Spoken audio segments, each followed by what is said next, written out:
And he sort of went to talk to them.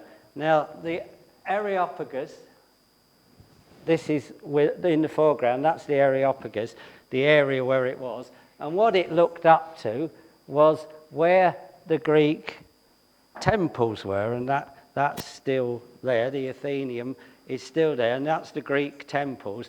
So in its day, this is what he would have been looking up to. A huge temple, and you can see there all the different gods. You can see them at the front, and there's a big one there, and all the different gods that the Athenians worshipped. They've made these statues, they worship these statues. And I don't know why it's not going forward. Can we have the next one, please? All right, and then if you went in the Bible, you've read about Athena, a big goddess. This was the huge goddess that was inside the temple that the Greeks used to worship, and you can see there's minor goddesses around. Well, as I say, we've just been to Vietnam, and Vietnam has a lot in common with ancient Greece. Now, Paul wanted to talk to the people about their gods, because it said that when he saw all these gods, something inside him, his spirit, was greatly distressed. It really distressed Paul, because Paul was thinking, do you know what? People have made these big statues and they bow down before them, but they're not gods. They're not reality, because Paul knew the real God. He'd met him on the way to Damascus. We know that story. And so this is Paul speaking to the Athenians. But first of all, I want to say why I'm here today telling you this, because having been to Vietnam in 2025, it's very much like it was in Athens 2,000 years ago. There are all kinds of gods. And here's one. Look at that. Very, very large statue. Fallen asleep, but a large god. And these are some of the gods that we witnessed as we went round Vietnam. That's quite interesting, that Buddha is sort of going like this, and the football stadium behind him. So we went to see football, so I think Bin Non City had just scored a goal. And look at that one. You can just about make Elizabeth. She's that tiny, petite, slim figure at the bottom. Am I saying the right things? Can you see her? Look, yeah, that's Elizabeth. There's a huge god. And there's another one going up some stairs, and that's quite an important, in this particular religion, that's quite an important thing, going up some stairs to your God. And I'll tell you why. There's a reason for that. And we're going to look at this one, because this is the most fantastic one, biggest seated Buddha in the whole of South Asia. And we went to see this Buddha. Now, to get some scale of how big this is, you see that arrow? Can you see just at the tip of that arrow, there's a man, he's about 6 foot tall. You might not be able to make him out, but if you could enlarge that, that is how big that Buddha is, up on a mountainside. And to get to that Buddha, you have to press a button. What's happened? There you are. Can you see it? There's a huge flight of stairs, and there are 720 stairs, and we climb this. And you get to a landing, and you think, oh, I'm nearly at the top. And then you get to another landing, another landing, another landing. And all the way up, you might just be able to see them. There are gods on the side. And each landing, when you get to see one of these gods, you have to think about it, because it's all about what you've done if you've done enough, in a sense. Each god represents something that you should have done in your life to appease the big Buddha. And the whole idea is that as you climb these many stairs, it tells you as a human being the amount of effort that you have to put in to get to Buddha. And then when you get to Buddha, you have to, there's one of the gods that he looks very disapproving. He's, you haven't done enough. And there you can see climbing the stairs. But when you finally get to the top of the stairs, then there's a huge temple underneath the seated Buddha, and then you go in, and as on the right there, you bow before a statue of the Buddha, and hopefully, in putting on all of that effort and stopping and thinking, am I good enough? Have I done enough? Have I done enough? Will I be accepted? You kneel before the Buddha, and you're looking at something made out of concrete and plaster, covered in gold paint. And while I was there, I never heard him say, yeah, you've done enough. So that really made me think of this passage with Paul and when he encountered this and what he said. And I'm not criticising another religion, don't get me wrong, that's not why I'm here. What I'm contrasting with it is what we believe, because I want to encourage you, and especially you young people, because you really have to think about this, the difference between what we believe as Christians and what other religions maybe believe. And this is what Paul did, because can you see this? It says, altar of an unknown God. And when Paul was speaking to the Athenians, he said this.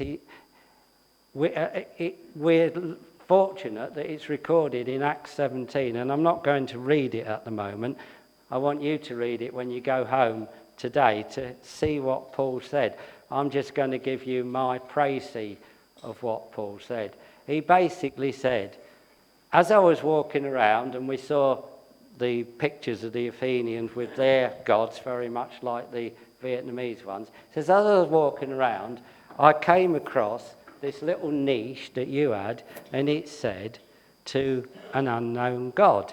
And he said to the Athenians, in effect, well, I'm going to tell you who that unknown God is. And he said, unlike your statues that you've built, you've built them statues, they're just made out of concrete or wood or brass or whatever. He said, I'm going to tell you about the real God because I know him and I've met him. And he said, this is the real God's legacy. It's not some statues that have been built by man. It's the entire universe. Everything that you see is made by the unknown God, Paul said, and I know him. And he said, unlike that other God where you had to climb and climb and climb and climb and put in some effort, lots of effort, and when you get there, you don't really know whether you've been accepted. He said, no, the unknown God who I know, he said, he actually came down to us. He didn't expect us to go up to him. He came down to us, but he didn't come down to us as a powerful warrior. He came down as a vulnerable, tiny baby, because he said that if you're to believe in me, I've got to know what your lives are like. I've got to know what it is to be vulnerable, to be human. And so the unknown God who Paul talked about came as a tiny, vulnerable baby. And he was very vulnerable because the king who was there at the time said, I want to kill this baby. And he tried to. The king, the most powerful person in the land when Jesus was born, tried to have him killed. That's how vulnerable he was. But he then grew to be a man, a real man, an ordinary man just like us. He lived in the real world. There was only one way that he was different to us, really, and that was he didn't have the sin that we have. But as he walked around, he said to people, I've come to deal with your sin. And again, he didn't say, you've got to do this, and this. He said, no, I've come to deal with it. I will deal with it. All you need to do is accept it and follow me. So much different to that God that expects us to walk up all them stairs, and when we got there, he's just the plaster thing made by man. And after 30 years of telling the people, I've come to deal with this problem, he did deal with it, because we know what happened to our God, the unknown God who Paul talked about. He was nailed to a cross and he died. And we always say famous last words. Who's heard that saying? Famous last words. Well, that's his famous last words. It is finished. He's done what was needed so that we could be his followers. We could trust in him and believe in him. And we know how he proved it is finished. He rose from the grave. He did something that those other gods could never do. They couldn't be raised from death because they were never even alive. And this is the point that Paul made to the Athenians. And this is our God, the unknown God that Paul talked about. Is so different how we can be so gloried in the faith that we have, because we know it's real. It's not down to our efforts climbing those many stairs. He's done the work. All he wants us to do is trust in him and to follow him. We want to do good works, but as it says in the word, in his written word to us, you don't do them to earn favour with God. I've done that. If you do good works, it's only because you're trying to follow me, please me, and show others the kind of person I am, the kind of God I am. Do your kindness, do your good works, but it isn't to earn favour. I've done it. It's finished. I've done the work. And here's just a picture of how he proved this, because we know that he came back still very much a human. You can see the marks in his side, and he had this encounter with the disciples. But he also was different. He was very different. He could appear in a room. He could disappear. There was another dimension. And then we know, of course, that Jesus has gone back and is with the Father now. And we can pray to him when we pray, which we did this morning. When any of us prays about anything, we have a direct line to the unknown God, as the Athenians had called him, because we can pray directly to him because he's with the Father. And there is the proof that Jesus was raised from the dead and he is the unknown God. I just put this last slide on because it reminds me of something that we found out this very week about our grandson. He's a clever lad and he's doing very well at school, but one of the things the teachers always said to his mum and dad is his handwriting's terrible. We can't read his handwriting. I don't know, have you kids who's got good handwriting? You've got good handwriting. Have you got good handwriting? Whose handwriting isn't very good? Well, we found out about our grandson that his handwriting wasn't very good. And when his mother bought him a little book, and it was really much too young for him. It was for 2 or 3 year olds, 4 year olds, and it was all about how you form a letter. And can you remember those? You have like join the dots, don't you? And you follow join the dots, and that's the letter B. You've all done those, but you do them when you're young, don't you? 3 or 4 or 5. But Josiah, because of COVID, had missed school at that time, and he'd never done that. And when he had this book, he came down and he said, "Mum, look, I found a way to do the letters." And she said, well, how did you do the letters before? He said, well, I just kind of drew them. I didn't know you did it. I didn't know that. And all of a sudden, within a few days, his handwriting became legible and good. And now why do I bring that in to the end of a talk about foreign gods? Well, I think sometimes, like Josiah, we might think we know everything about the unknown God. But in my time, I have come across people who have sat in churches, have heard many sermons, and yet when it comes to it, they haven't really understood what their faith is about. Now, hopefully, there's nobody here this morning who feels like that.